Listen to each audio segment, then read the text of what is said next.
Muy buenas noches a todos. Mi nombre es Samuel David González Butanco. Este es el grupo número 4 y son los principios de la genética mendeliana. Son principios básicos propuestos por Gregor Mendel, haciendo proposición sobre las heredaciones de los padres hacia los hijos.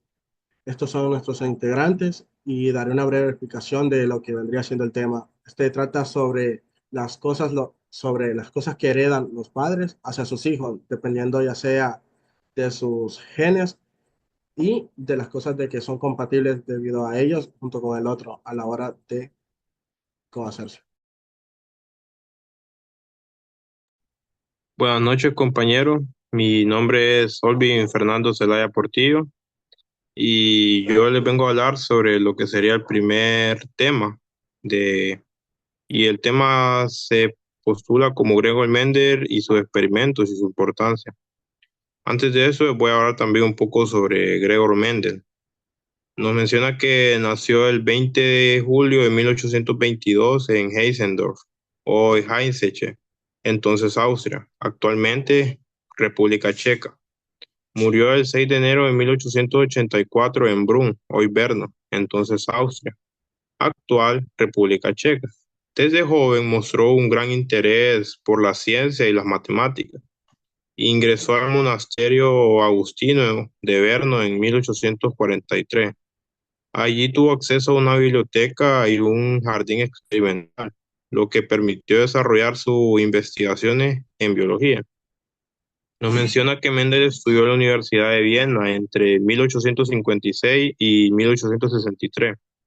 Realizó experimentos con plantas de guisante, Pisum sativum, lo que llevó a formular las bases de la genética. En 1866 publicó sus descubrimientos en un artículo titulado Experimentos sobre hibridación de plantas. Eh, el experimento con los guisantes. Mendel tuvo un experimento con guisantes en la que él seleccionó plantas de guisante que tenían características fáciles de observar y controlar, como color de las flores, la forma de las semillas, la altura del tallo, y estudió cómo se transmitían los rangos a las siguientes generaciones. En sus etapas del experimento, menciona que hay 5 etapas, en la que en la primera etapa selecciona plantas de guisantes de diferentes formas, colores, para ver cómo se combinaban sus rangos. En su segunda etapa hace el cruzamiento de la generación, que para consecuente haría la tercera fase, que sería la observación de la primera generación filial. En su cuarta fase hace una autofecundación para obtener la segunda generación, cómo se transmitían ya por segunda vez los rasgos en diferentes generaciones, para por consecuente hacer un análisis y formulación de las leyes de la herencia con ya los registros o con ya todos sus antecedentes y conclusiones sobre todos los experimentos que había hecho antes. La importancia de los descubrimientos de Mendel marcan el inicio de la genética moderna que hoy estudiamos. Sus leyes se aplican en diversas áreas como la biotecnología, la mejora de cultivos y la medicina genética. Gracias a sus investigaciones, hoy en día su trabajo permite entender cómo se transmiten enfermedades hereditarias y rasgos, y ha sido clave en la investigación del ADN y los genes. Espero haya podido quedar clara mi información y los dejo con mis compañeros.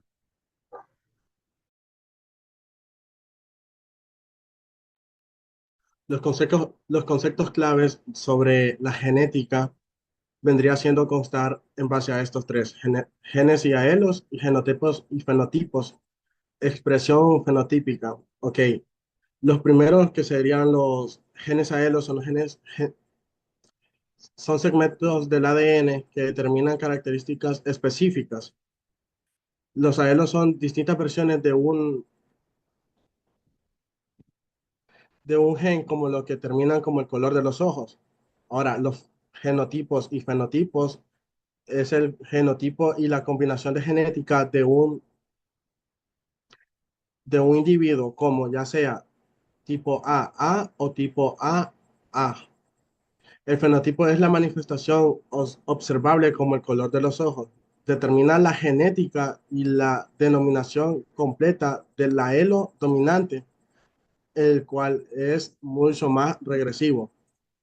Ahora, el alelo dominante oculta y la dominancia incompleta en el fenotipo de una mezcla de ambos alelos, ya sea con dominancia en ambos alelos, se expresan por igual como un grupo de segmentos AB. Ahora, la expresión fenotípica es una expresión que incluye la altura de las plantas como tal. En esto ya nos estaríamos basando más en la referencia y explicación anterior, ya sea que la planta sea alta o baja y el color de las flores que puede variar de este ya sea blanco a rojo. Estos fenotipos son resultados de la integración entre los genotipos y factores ambientales, que en este caso no aplicaría como el ADN en las personas, sino que se variaría en la altura consecutiva de las personas según la relación de entre el gen más superior y dominante. La denominancia incompleta con dominante ocurre cuando el fenotipo de la heterocigoto es una mezcla de los dos padres, como en las flores rojas y las flores blancas, produce una flor rosada en la dominación de ambos aelos, que se expresan simultáneamente como la sangre tipo AB, donde los dos son tipos de antígenos más presentes. En este caso, hacemos un que serían los tipos de sangre, que decía que si un tipo de sangre es O, no se podría concebir debido a un tipo de sangre heredada de un padre A positivo o de una madre que tendría O. En este caso, si la madre tuviese O, entonces el hijo podría heredarla, pero si en caso los dos son AB o A, nada más, no podría ser así. Esto es una parte de la que Gregor Méndez hablaba, que sería no se puede heredar algo que todavía no se tiene, que el que hereda la mayor cantidad a proporción a una vez ya concebida la creación es el progenitor que tiene mucho más presencia en relación a la dominancia. Esto sería una explicación sobre lo que se vendría siendo el tema. Lo dejo con mi compañero o compañera.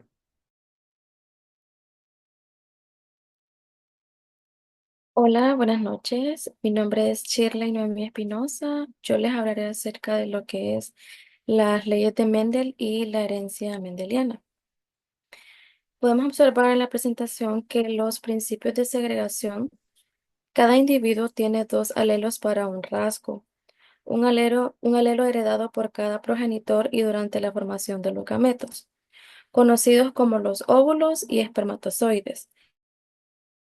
Estos alelos son separados de manera que cada gameto llevará solo uno de los alelos. Principio de de la transmisión independiente.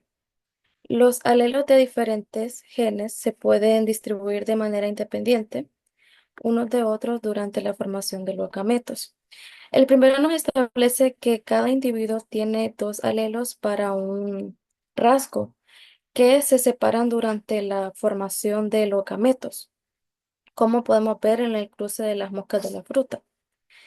El segundo principio explica que los alelos de genes diferentes se distribuyen independientemente durante la formación de los gametos.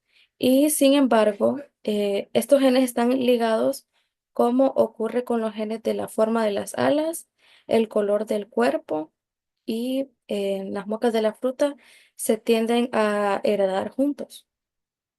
El principio de la segregación se observa como en el cruce de dos moscas homocigotas para ciertos rasgos que producen descendencia con una combinación de alelos diferentes. Estas son diferentes a la de los padres. En cuanto al principio de la transmisión independiente, podemos ver que si los genes estuvieran en un cromosoma diferente, los descendientes tendrían nuevas combinaciones genéticas. Sin embargo, los genes que están ligados, como en el caso de las moscas de la fruta, las combinaciones genéticas se limitan a heredarse de la de los padres. Si me puede ayudar con la siguiente diapositiva. Ok. Los ejemplos de la herencia mendeliana en la naturaleza y en humanos. En la naturaleza, el ejemplo de las moscas de la fruta, el ligamento de los genes para la forma de las alas, el color del cuerpo, nos demuestra cómo la proximidad de los genes en los cromosomas afecta su herencia. Y en los humanos, el hombre solo puede heredar un cromosoma X que este es heredado por la madre. Y significa que cualquier alelo ligado al X solo se expresará en hombres, como en el caso del daltonismo. En la naturaleza, los ejemplos de la herencia no solo se limitan en lo que son en las plantas, también en especies como las tortugas marinas, la temperatura del nido también puede determinar el sexo de las crías, lo que nos muestra que los factores ambientales también influyen en en la herencia. En el caso de los humanos, el cromosoma X tiene un papel crucial, ya que los hombres solo tienen una copia del cromosoma X, lo que hace que los genes recesivos en este cromosoma se expresen más fácilmente, como en el caso del daltonismo. Además, la determinación del sexo en los humanos también depende del cromosoma Y, que lleva el gen SRY, desencadenando el desarrollo de los testículos y características masculinas. Lo dejo con mi compañero con el siguiente tema.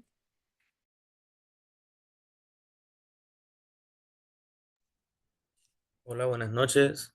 Yo les voy a hablar sobre lo que son los cruces monohíbridos y de híbridos. Para empezar, un cruce monohíbrido es aquel que se estudia la herencia de una sola característica.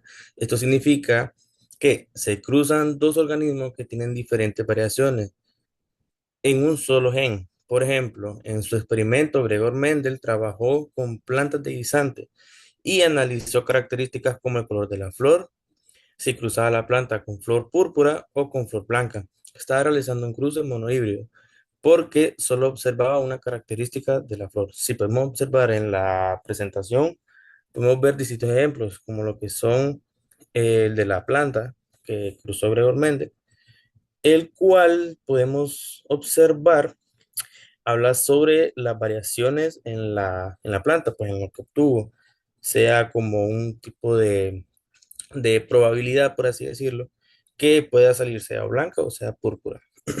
Me dan la siguiente diapositiva, por favor. Cruces dihíbridos. Es un cruce entre dos organismos que difieren en dos características genéticas. Ejemplo, Mendel cruzó guisantes con semillas amarillas y lisas, dominantes con semillas verdes y rugosas recesivas. Con la F1 mostró todas las semillas amarillas y lisas. Con la F2, Mendel obtuvo una proporción 9 a 3 a 1. Lo podemos observar en las imágenes. Él también pudo obtener un tipo de probabilidad, solo que esta vez ya no en dos, ya no, como por ejemplo, no podemos decir que era una probabilidad de 50-50, o sea, amarilla, o sea, púrpura, o sea, blanca. En esto tuvo una proporción diferente, como lo acabo de mencionar, su proporción fue de 9 a 3 a 1. Como puede ser que le pudo haber salido con su gen o con su cruce, sea amarillo, verde, liso o verde corrugado. Y esta sería toda mi parte y la paso que, el siguiente compañero. Hola, buenas noches. Mi nombre es Dilcia Mejía y yo les estaré hablando acerca de algunas excepciones a las leyes de Mendel. Tal y como mis compañeros han estado exponiendo, Gregor Mendel sentó las bases de lo que fueron las leyes mendelianas con experimentos de guisantes, estableciendo los fundamentos para lo que sería como un camino para que otras personas pudieran desarrollar más avances, ¿verdad? Los genetistas que estuvieron con él, pues afirmaron o confirmaron las conclusiones que él tenía en base a estas leyes, pero al mismo tiempo identificaban que no todas las características genéticas seguían estas leyes mendelianas, ¿verdad? Dentro de las cuales yo les voy a estar explicando algunas excepciones. Dentro de la primera encontramos lo que son los genes ligados. Mendel propuso que los genes ligados se heredan de manera independiente, lo cual sería la tercera ley de Mendel. Pero luego se descubrió que algunos genes están ligados, es decir, se encuentran en el mismo cromosoma y tienden a heredarse de una manera junta. El color de los ojos y el color del cabello en los humanos podría ser un excelente ejemplo de esto. Si un gen para ojos oscuros y un gen para cabello oscuro están en el mismo cromosoma, es probable que estos se hayan heredado de una manera conjunta, lo que explica por qué muchas personas con cabello oscuro también tienen ojos oscuros, ¿verdad? Otra de las excepciones que nosotros podemos encontrar en las leyes mendelianas son los alelos múltiples. Mendel estudió características con solo dos opciones, en este caso, como lo hemos visto, con guisantes verdes y amarillos. Sin embargo, algunos rasgos tienen más de dos versiones posibles, lo que se conoce como alelismo múltiple. Este, un ejemplo claro de esto podría ser el grupo sanguíneo en los humanos. Si bien entendemos, hay tres alelos posibles, A, B o O, pero una persona puede heredar dos alelos dominantes, que sería AB. Entonces ahí se puede expresar lo que se refiere al alelo múltiple.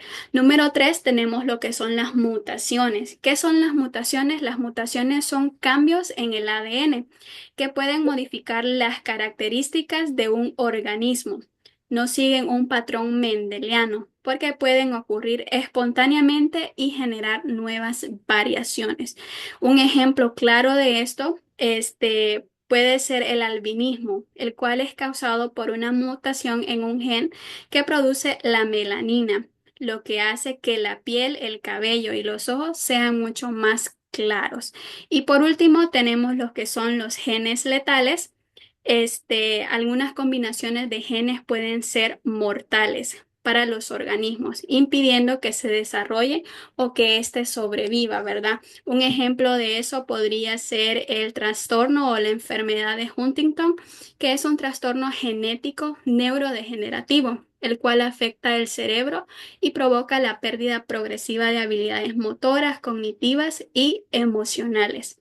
Es importante que nosotros podamos entender que sí, las leyes de Mendel fueron un gran avance, pero existen varias excepciones, ¿verdad? Y estas son los aportes o las que nosotros pudimos investigar.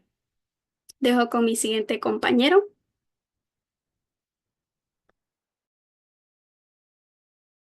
Buenas noches, mi nombre es Gerson Valentín y yo les voy a hablar un poco más acerca del cuadro de Punnett. Primero tenemos que identificar los genotipos de ambos padres. Para comenzar, es crucial conocer los genotipos de los padres, ya sean homocigotos, que pueden ser em, el mismo alelo repetido, o heterocigotos, que tienen que ser un alelo recesivo y uno dominante.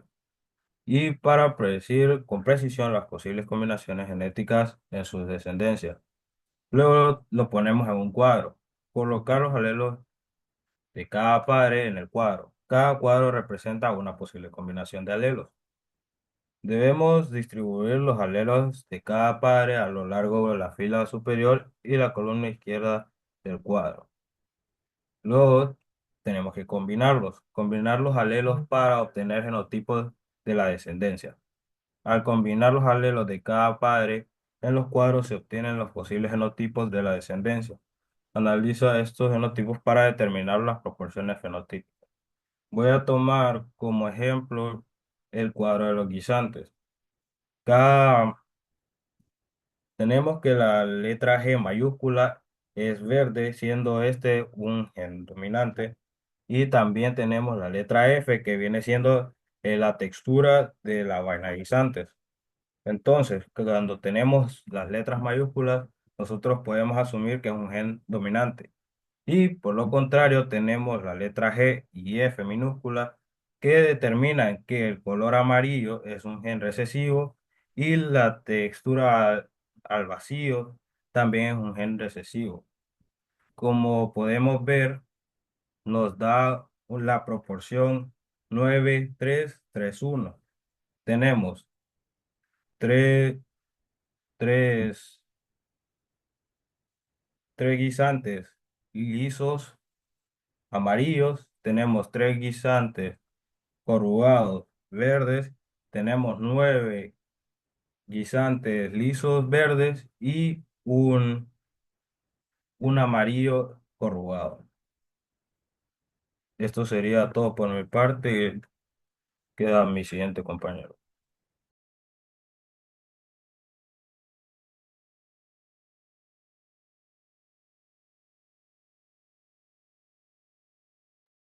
Buenas noches, mi nombre es Lester Josué Joya y pues a mí me tocó exponer respecto a la aplicación de la genética mendeliana en la actualidad. La genética mendeliana, aunque ya establecida hace mucho tiempo, ¿verdad? Sigue siendo fundamental en la biología y en las aplicaciones de las prácticas que se hacen en la actualidad. Por ejemplo, podemos mencionar el primer punto que es la importancia de la biología. Podemos decir y mencionar que la importancia de la biología en las bases genéticas. Las leyes de Mendel sentaron las bases para comprender la herencia y cómo se transmiten los rasgos de los padres a los hijos. A partir de ellas se desarrolló la genética moderna, que abarca desde el estudio del ADN hasta la genómica. Otra de las cosas que abarca la importancia de la genética es la investigación respecto a la misma genética, ¿no? Los principios mendelinos son esenciales para diseñar experimentos y analizar resultados e investigaciones genéticas, ya sea en organismos de modelo como la mosca de la fruta o un estudio de población humana. También ayuda en la comprensión de la diversidad. La genética mendeliana ayuda a explicar la diversidad en los rasgos que observamos en los seres vivos, desde el color de ojos hasta la susceptibilidad a las enfermedades. Como otro punto, podemos mencionar la predicción de enfermedades hereditarias. En ellas encontramos el asesoramiento genético, que nos da a conocer los patrones de herencia mendeliana, que permite predecir el riesgo que una persona hereda de ciertas enfermedades como la fibrosis quística o la enfermedad de Huntington. Diagnóstico prenatal es otra de las enfermedades que puede prevenir o avisar en la actualidad la genética. El diagnóstico prenatal se puede utilizar para las pruebas genéticas durante el embarazo para detectar enfermedades hereditarias en el feto, lo que permite a los padres tomar decisiones informadas. Y eso le ayuda al padre a poder prepararse o a buscar una manera en la cual la genética pueda ayudar al feto a desarrollarse de una mejor manera. Otra de las cosas que puede prevenir o predecir las enfermedades de la genética es una terapia genética, que sí, abarca la comprensión de la genética en el desarrollo de terapias que corrijan mutaciones causadas por las enfermedades. Y el tercer punto es el uso en la mejora genética de las plantas y animales. Podemos mencionar que la genética puede ser utilizada en la agricultura. Estos principios mendelianos se aplican para mejorar los cultivos, seleccionando y cruzando las plantas con características deseables como mayor rendimiento, resistencia a enfermedades o un mejor sabor. También la pueden usar en la ganadería, que se utiliza para mejorar la producción de leche, carne o huevos en animales de la granja, así como para seleccionar animales con mayor resistencia a enfermedades. El uso de las mejoras de la genética también se puede usar con biotecnología. La ingeniería genética basada en los principios mendelianos permite crear organismos transgénicos como características mejoradas, como plantas resistentes a herbicidas o animales que producen proteína terapéutica. Podemos mencionar y decir que, en resumen, la genética mendeliana sigue siendo una herramienta poderosa en la biología que tiene aplicaciones prácticas que implican en nuestra vida diaria, desde la salud hasta la agricultura. Su comprensión nos permite entender mejor la herencia, predecir enfermedades y mejorar la producción en los alimentos. Y así queda nuestro siguiente compañero.